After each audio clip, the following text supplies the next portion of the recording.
What is up, you guys? It's Brandon again, coming back with another great review.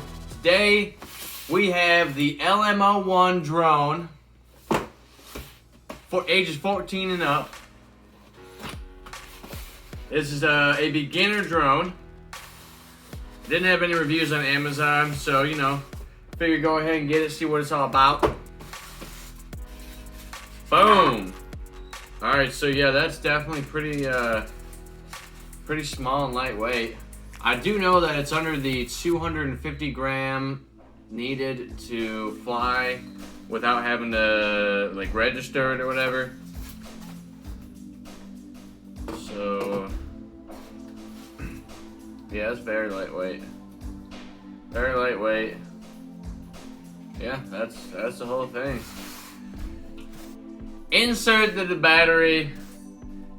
You got these little guards on here, extremely important. I would know. I've got 3 drones and I've crashed all of them so far. So I'm a terrible drone pilot. Alright, so you got the 2 prongs here, and you got the hole here, hole here. You skip these holes in the back. There's a bigger hole here, and there's another bigger one on the other side. So all you do is you take this, you slide it all the way in. I have the blades like that, and then you just take it and press down. No need to loosen anything up, just goes right in there. So then you go ahead and go to the other side, do the same thing, slide it in. Alright, now that we got the blade guards on, it comes with replacement blades, which is good. It comes with the charger, and it also comes with these screws here. These screws and this little screwdriver, and you actually take and you screw the guards on so they don't come off.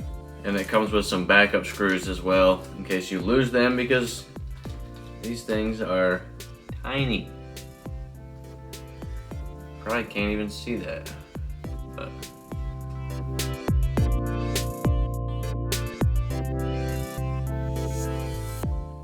now that all the screws are installed, then we can go ahead and start moving on to the other things. Taking the remote control off automatically. I took the back off. You do need batteries, so you're gonna need 3 AA's to run this. The remote control itself definitely seems a little, you know, on the cheaper side. It's not terrible. Again, this is more of a beginner drone, so it's something that, you know, you could get your kid or you get a friend or something, or if it's your first drone and you don't want to spend a bunch of money because, you know, you're like me and you freaking blow these things apart and you don't want to spend $200 on a drone and then break it in the same day. We can take this, once I get the AA's in, then we can take this, go to the park and, you know, start this thing up, run through the instructions, and then get some footage and fly this sucker and see how it works. So yeah, I'll see you guys there.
Alright, so we just got back done from flying it the third time, and I wrote down some things that I found good and some things I found bad and some like neutral areas as well about the drone.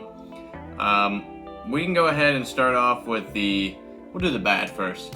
So what I wrote down for the bad is, right off the bat, the app was kind of like hit or miss. So the first day I couldn't really get the app and the remote control to function at the same time. But I was able to get the remote control to fly the drone, and I believe it's because when you go into your settings and you connect to the Wi-Fi of this drone, you don't want to click connect automatically, like always. You just want to click yes, as in stay connected, because I went back the second day and I didn't click to automatically connect. I just clicked stay connected, and I was able to fly that way. The other thing I noticed is that you can't fly with just the app. You need the remote control. So I had to actually turn the remote control on, do the up down thing and make it beep, and then I was able to log into the app and then fly through the app that way.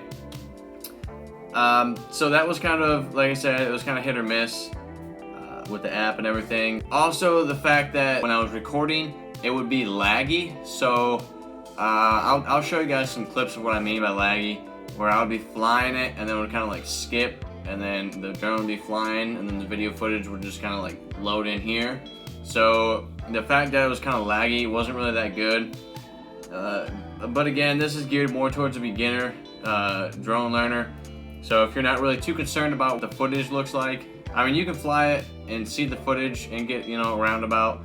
I ended up just using the remote control because I found it easier, and I just put my phone on top like this so I could see the footage.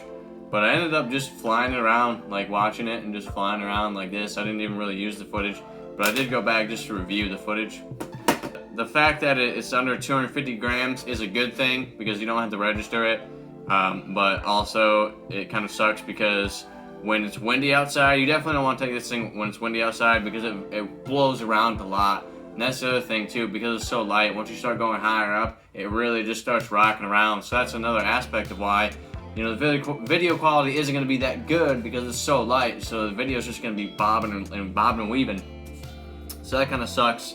The good aspects though is going to be the fact that it's very tough. I've flown 2 drones anyway. I broke the first one within the first 5 minutes, and the second one I think I took out 2 times and broke it. This one I took out 3 times and it's still totally intact. I can take it and go fly it again.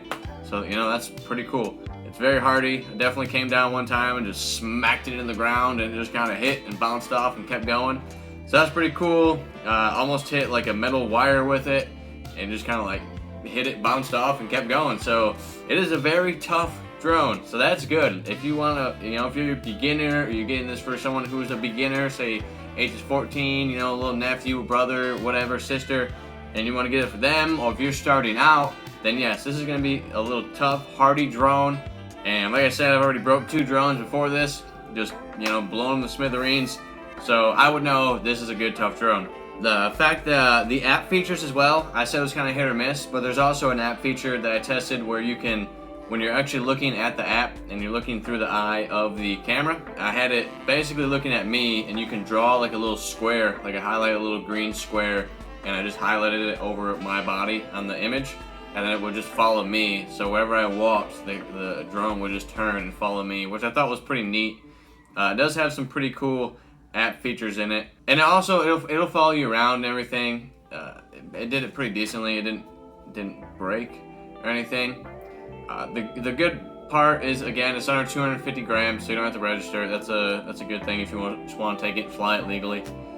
The other thing is, it's just fun to fly. I did take it out, and I was just out there whipping around, and it was fun to fly and everything, and I had a good time. Like I said, I just kind of scrapped the whole camera aspect of it. I did have my phone here just to kind of like look through it every now and again. I'm also just flying it around, like when you like one of those helicopters before drones got big. Just kind of out there, buzzing around, just flying it, and it was fun. I didn't have to look through the viewfinder. So if you wanted to get something like that, just to go around and fly that way, it's fun. I did enjoy flying it. Some of the neutral things is, it says the battery life is 16 minutes. I did take it out in my 3rd flight, so from the first flight to 3 flights, the battery shouldn't drop that much, right? However, I did time it from the exact moment it went up in the air to the exact moment the battery died and the drone just came right down. And it was at 13:32, about 2.5 minutes shy of what it claims it can do. It's not a bad time. It's not, it's a pretty good time. I just put that under my neutral category because, they're claiming 16 minutes, but I only got 13 and a half. I mean, it's still a good time. All right, so I do want to list some of the key features that are on this thing. So it's a GPS drone. It does have that. It does have the button. So when you press the button, and it kind of saved my butt because the wind was taking it across the road, and I pressed the button to return home, and it did everything it could to come back across the road and land, which was awesome because I didn't want to hit any cars, so I was kind of freaking out. So it does have the one-touch return feature, which is good. That's also good. It says it can fly up to 16 minutes on a single charge. However, like I said, I got 13 and a half minutes. So that's it. Again, this is for a beginner drone for someone who just wants to, drop a couple of bucks to try it out and everything and don't want to spend a whole bunch of money on the drone itself. And the drone is going to set you back about $89.99. So, if you're willing to part with, just under $100 to get this drone, then you can do that. If not, then that's that. But yeah, that is it. Those are the key points. Those are the key takeaways. And if you did like this video, please leave a like, comment, share, subscribe. Do all of that. Tell your friends. Let it be known. I'll be doing more reviews. If you want to see more drone views, if you want to see more tech views, want to see more how-to reviews, let me know. Leave a comment. I'll cater to you guys. I have, I'm starting to get a subscriber base built up, so if you guys want to see something particular, let me know, and I'll see if I can't, get it and review it for you guys. So, y'all have a great day, and I will see you next weekend for the next review.